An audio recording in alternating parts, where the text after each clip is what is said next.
Good morning, student. Today we will discuss about the part of geography. Topic is the definition of flora and fauna. यानी वनस्पत जगत और प्राणी जगत का ह्रास हो रहा है हमारे इन्वायरमेंट में। बहुत सारी ऐसी उसके बारे में डिस्कस करेंगे। ऐसी बहुत सारी हमारे वनस्पतियाँ हैं और ऐसे बहुत सारे हमारे प्राणी हैं, एनिमल्स हैं, ठीक है। वो सारे वो कुछ जो है हमारे इन्वायरमेंट से वो क्या हो रहे हैं, विलुप्त हो रहे हैं, उनका ह्रास हो रहा है, उनका क्षरण हो रहा है। तो ये समस्या है। तो ये समस्या जो हमारी डाइवर्सिटी है उस पर इसका इफेक्ट पड़ता है, क्योंकि जो डाइवर्सिटी है, जो बायोडाइवर्सिटी है, तो बायोडाइवर्सिटी में अलग अलग पौधों की प्रजातियाँ होती हैं। उसी तरह से अलग अलग जो एनिमल्स में, जीवों में भी अलग अलग तरह की प्रजातियाँ होती हैं। तो उनमें जो है कुछ ऐसी प्रजातियां हैं जो कि जिनका ह्रास हो रहा है, उनका क्षरण हो रहा है। तो और ये जो है, चाहे वनस्पत जगत हो, चाहे प्राणी जगत हो, वो ह्यूमन के लिए या मानव जीवन के लिए बहुत उपयोगी होते हैं, चाहे वो डायरेक्टली रूप से हो और चाहे इनडायरेक्टली रूप से हो। तो जैसे फॉरेस्ट एंड वाइल्ड लाइफ, जैसे फॉरेस्ट में जैसे वुड है, बार्क से, है ना, लीव से, rubbers, medicines, डाइल्स, food, fuel, powder, manure, ये सब जो है, ये सभी क्या है, ये मनुष्य को डायरेक्ट और इनडायरेक्ट रूप से प्रभावित करते हैं। So it is we ourselves who have depleted our forest and wildlife. हमें जो है स्वयं इस चीज़ पे ध्यान देना होगा कि हमारा जो फॉरेस्ट है और वाइल्ड लाइफ है, इसका डिप्लेट ना हो, इसका क्षरण ना हो, इसका ह्रास ना हो। The greatest damage inflicted on Indian forest was during the colonial period due to the extension of the railways, agriculture, commercial and scientific forestry and mining activities। हमारा जो इन्वायरमेंट है, इन्वायरमेंट में जो फॉरेस्ट है या जो हमारे फ्लोरा और फौना है, जो जंगल है, वो सबसे ज़्यादा प्रभावित हुए हैं औपनिवेशिक काल में, यानी अंग्रेज़ों के शासन में। क्योंकि वो जो है, अंग्रेज़ों ने क्या किया कि अपने विस्तार के लिए उन्होंने बहुत सारी जो है, जैसे रेलवे का विस्तार किया उन्होंने, है ना, रेलवे विस्तार किया। तो उससे क्या हुआ कि एग्रीकल्चर और साथ में जो है बहुत सारी साइंटिफिक फॉरेस्ट्री, है ना, इस तरह का विकास किया, जिससे कि हमारे जो वनस्पतियाँ हैं वो पूरी तरह से प्रभावित हुई। माइनिंग है, माइनिंग से भी हमारी जो है वनस्पतियाँ जो या प्राणी जगत जो है प्रभावित हुआ है, तो उसका ह्रास हुआ है। तो इस तरह से इवन आफ्टर इंडिपेंडेंस, स्वतंत्रता के बाद अगर बात करें तो एग्रीकल्चर जो है expansion continuous to be one of the major cause of depression of the forest resources. क्योंकि आपको पता है स्वतंत्रता के बाद में खेती में जो है, क्योंकि खेती जब होती है, खेती का जब डेवलपमेंट होता है, विकास होता है, तो जो पेड़ पौधे होते हैं वो क्या होते हैं, उनको काट दिया जाता है ना। काटने के बाद में वहाँ पर खेत बना दिए जाते हैं, जिससे कि हमारी जो वनस्पति होती है उसका हमारे इन्वायरमेंट से ह्रास हो जाता है। तो ये मेजर प्रॉब्लम थी कि जब जो फॉरेस्ट थे उनको कट करके और वहाँ पे जो है खेत बनाए गए बिटवीन 1951 टू 1980। अगर हम बात करें 1951 टू 1980 के बीच में, तो इस पीरियड में according to the forest survey of India, जब फॉरेस्ट का सर्वे कराया गया, तो इस समय over 26,200 square kilometre of the forest area was converted into agriculture land all over India. यानी इसका मतलब है जब सर्वे स्टाइल कराया गया तो उसमें से 26,200 किलोमीटर जो एरिया था, है ना, वो जो है वो कन्वर्ट हो गया, फॉरेस्ट से वो एग्रीकल्चर के रूप में कन्वर्ट कर दिया गया था। यानी वहाँ पे जो है फॉरेस्ट को काट करके खेत बनाए गए थे, है ना, पूरे इंडिया में। तो ये इतना क्षेत्र था जब अकॉर्डिंग टू सर्वे की। तो sustainable parts of the tribal belts, especially in the north, eastern and central India, have been deforested और डिग्रेडेड बाय शिफ्टिंग कल्टीवेशन, और जो है साथ में एक type of slash and burn agriculture. कहने का मतलब है यहाँ पर जो है जो शिफ्टिंग कल्टीवेशन होती है तो उससे भी जो है बहुत सारा डिफॉरेस्टेशन होता है ना। तो डिफॉरेस्टेशन होता है तो इससे जो है एग्रीकल्चर जो होती है, एग्रीकल्चर कई बार जला दी जाती है ना। तो इससे भी जो है हमारी जो क्योंकि होता क्या है कि जहाँ पे जो शिफ्टिंग एग्रीकल्चर होती है तो वहाँ पे जो है कैसे होती है, वहाँ पे पहले वहाँ पे लैंड को साफ़ किया जाता है और साफ़ करने के बाद में उस पर कल्टीवेशन की जाती है। तो इस तरह से हमारे जो इन्वायरमेंट में बहुत सारे जो फॉरेस्ट हैं, ठीक है, और बहुत सारे जो आपके प्राणी जगत के जो जीव जंतु हैं वो उनका जो है धीरे धीरे ह्रास हो, क्योंकि जहाँ पे पौधे नहीं होंगे, जहाँ पे पेड़ पौधे नहीं होंगे वहाँ पे जीवों का आश्रय नहीं मिलता है, और जब जीवों का आश्रय नहीं मिलता है तो वो धीरे धीरे जो है वहाँ से वो प्रवास, वहाँ से वो क्या होते हैं धीरे धीरे जो है निकल जाते हैं। तो इसलिए जो है पेड़ पौधों से ही पेड़ पौधों से जीवों का जीवन संभव है, और पेड़ पौधे और जीव जंतुओं से मानव का जीवन संभव हुआ है। लेकिन आज दुर्भाग्य का विषय है कि इन दोनों चीज़ों में जो है काफ़ी ह्रास हो चुका है, डिप्रेशन हो चुका है, जो कि एक चिंता का विषय है। तो आई होप जो है ये चीज़ आपको समझ में आ गई होगी। तो इस तरह से बात कर क्या जो कॉलोनियल फॉरेस्ट पॉलिसी थी उसको दोषी ठहराया जा सकता है। हाँ, दोषी ठहराया जा सकता है। क्यों? क्योंकि उस टाइम ये जो इनकी पॉलिसी होती थी ये पेड़ों को काट देते थे, और पेड़ों को काट करके वो खेत बना लेते थे और अपनी व्यापारिक फसलों के द्वारा जो है अपना जो है क्या प्रॉफिट कमाते थे। यानी अपनी जो उनको जिस फसल की आवश्यकता होती थी, जैसे इंडिगो वगैरह है ना, तो नील है, अफीम है ना, ये की खेती कराते थे। तो इनकी ये पॉलिसी थी अंग्रेजों की, तो ये काफ़ी दोषपूर्ण थी।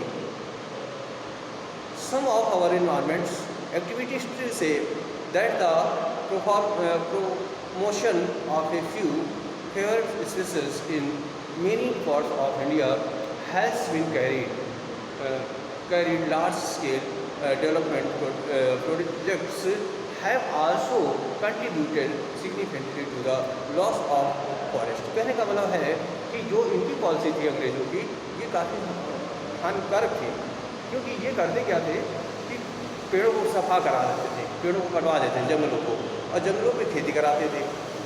और खेती जो होती थी उसमें जो है बहुत बड़े पैमाने पर जो है जंगलों का नुकसान होता है ना। तो ये जो है भारत के अधिकांश भागों में यही था, और साथ साथ जो है कुछ जो है स्पीसीज होती थी है ना, तो उनका भी उसमें लॉस होता था, क्योंकि वो जब पेड़ नहीं होंगे तो स्वाभाविक है कि जो स्पीसीज है, जो प्राणी जगत के जीव जंतु हैं वो वहाँ पे नहीं होंगे, वो भी उनका भी धीरे धीरे वो भी प्रवर्जन कर जाएगी। तो इस तरह से since 1950 over 500 square kilometre of forest was cleared for river valley projects. यानी जो है वहाँ से ये बात ध्यान देने वाली है कि जो रिवर वैली प्रोजेक्ट था, यानी 1951 में ये जो है वहाँ पे एक प्रोजेक्ट था जिसका रिवर वैली प्रोजेक्ट कहा जाता था। रिवर वैली प्रोजेक्ट था, और ये प्रोजेक्ट ये जो है इसमें 500 स्क्वायर किलोमीटर फॉरेस्ट, यानी कितने 500 किलोमीटर स्क्वायर जो फॉरेस्ट थे उनको साफ किया गया था, क्लियर कर दिया गया था। 1951 में लगभग जो है 5000 स्क्वायर किलोमीटर जंगलों को साफ किया गया था, है ना, किस लिए? फॉर रिवर वैली प्रोजेक्ट के लिए, रिवर वैली प्रोजेक्ट के लिए जो है ये साफ किया गया था।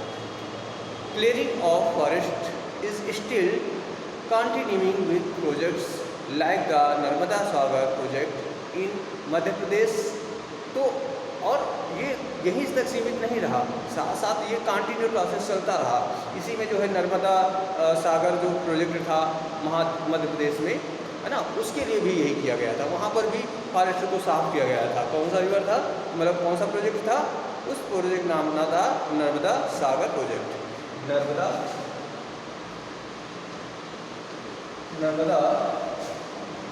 सागर प्रोजेक्ट, ये जो प्रोजेक्ट था ये मध्य प्रदेश का था। कहाँ का था प्रोजेक्ट? मध्य प्रदेश का था। इसके लिए जब प्रोजेक्ट हुआ था तो उसके लिए भी जो है फॉरेस्ट को साफ किया गया था, क्योंकि प्रोजेक्ट होते हैं बड़े बड़े एरियाज में फैले होते हैं और उसके लिए काफ़ी ज़मीन की आवश्यकता होती है। तो वहाँ पे जो है पेड़ों को काट करके, जंगलों को साफ करके ये प्रोजेक्ट जो है उनका एस्टेब्लिश किए जाते हैं। तो which would in unended 4000 hectares of forest, mining is another important factors behind deforestation. जो माइनिंग है, माइनिंग का मतलब होता है खनन का होता है। तो माइनिंग जो होती है खनन होता है ना। जो खनिज पदार्थ, खनन क्या होते हैं, जो खनिज पदार्थ होते हैं जो कि हमारे पृथ्वी के नीचे से निकाले जाते हैं। तो उसके लिए क्या होता है कि जब वहाँ पे माइनिंग की जाती है, जब खनन का कार्य किया जाता है, तो जो आसपास के जितने भी पेड़ होते हैं उनको भी क्या किया जाता है, साफ कर दिया जाता है, उनको भी क्लीन कर दिया जाता है। तो क्लीन जो है, तो ये जो है एक बहुत महत्वपूर्ण फैक्टर है डिफॉरेस्टेशन का, है ना। तो डिफॉरेस्टेशन जो है इसीलिए हुआ है क्योंकि माइनिंग जब होती है तो आसपास के पेड़ों को भी साफ करके माइनिंग की जाती है। The Buxa tiger reserve in West Bengal. Buxa tiger reserve कहाँ पे है? तो इसको जो है the Buxa tiger reserve, the Buxa tiger reserve, ठीक है। द बुक्सा टाइगर रिजर्व ये कहाँ पे है? वेस्ट बंगाल में। ये वेस्ट बंगाल में,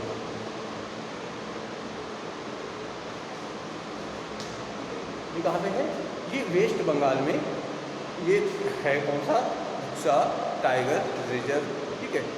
तो इस तरह से ये जो है बंगाल में है। और साथ में जो है तो ये रिजर्व जो है seriously threaten by the ongoing dolomite mining. It has disturb the natural habitats of many species and blockade the migration route। कहने का मतलब है जब ये हुआ तो साथ साथ जो है बहुत सारे यहाँ की स्पीसीज थे वो माइग्रेट कर गई, है ना। Several offer including the great Indian elephant, इनमें से ग्रेट इंडियन एलिफेंट भी था, है ना। तो ये सारी चीज़ें जो है इससे क्या हुआ, हमारे वनस्पति के साथ साथ हमारे पेड़ पौधों और जीव जंतु का भी क्या हो रहा है, ह्रास हो रहा है, डिप्रेशन हो रहा है। Many forest and environmentalist hold the view that the greater degradation forest behind the depression of forest resources are grazing and fuel collection. कहने का मतलब है हमारे जो बहुत सारे जो फॉरेस्टर्स थे, ठीक है, और साथ में जो इन्वायरमेंटलिस्ट थे, है ना, जो वातावरणविद थे, है ना, उन लोगों ने जो है ये अपने विचार दिए हैं कि great degrading forest behind the depression, यानी बहुत ज़्यादा जो है फॉरेस्ट को डिग्रेड करना जो है वो क्या होता है, डिप्रेशन का कारण होता है।